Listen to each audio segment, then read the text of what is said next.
Hello friends, good morning. ఈరోజు మనము third class Telugu text book సంబంధించి పాఠ్యాంశాల గురించి తెలుసుకుందాము. వాటిలో ఆ టెక్స్ట్ బుక్లో కవి పరిచయాలు, విశేషాంశాలు, వాటి యొక్క నేపథ్యాలు, అవి ఏ ఇతివృత్తంలో కొనసాగుతున్నాయన్న విషయాన్ని గురించి తెలుసుకుందాము. థర్డ్ క్లాస్లో మొదటి లెసన్ తెలుగు తల్లి. ఇది దేశభక్తి ఇతివృత్తంతో కొనసాగుతూ ఉంటుంది. ఇది గేయ ప్రక్రియకు చెందినటువంటిది. రచయిత శ్రీరంగం శ్రీనివాసరావు గారు. అలానే సెకండ్ లెసన్ మర్యాద చేద్దాం. ఇది సంసిద్ధత పాఠానికి సంబంధించినటువంటిది. హాస్యం ఇతివృత్తంతో కూడుకున్నటువంటిది. కథా ప్రక్రియకు చెందినటువంటిది. ఈ పాఠ్యభాగాన్ని నా పరమానందేయ కథ అనేటువంటి ఈ కథ మూలంగా తీసుకొని పాఠ్యభాగాన్ని రచించడం జరిగింది.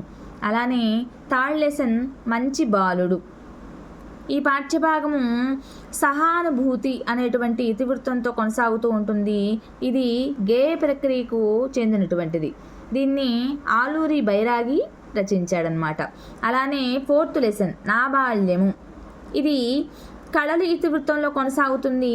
ఆత్మకథా ప్రక్రియకు చెందినటువంటిది. షేక్ నాజర్ అనే రచయిత ఈ పాఠ్యభాగాన్ని రచించారు.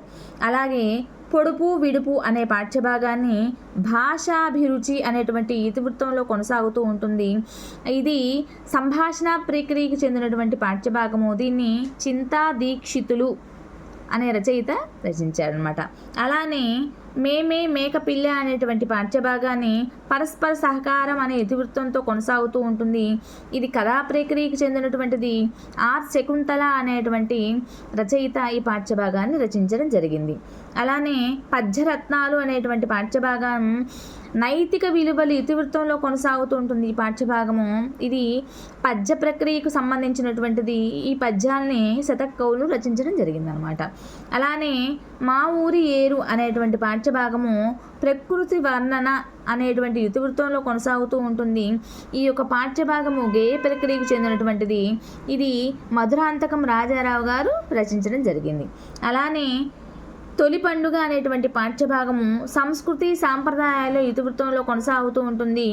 ఇది కథన ప్రక్రియకు చెందినటువంటిది.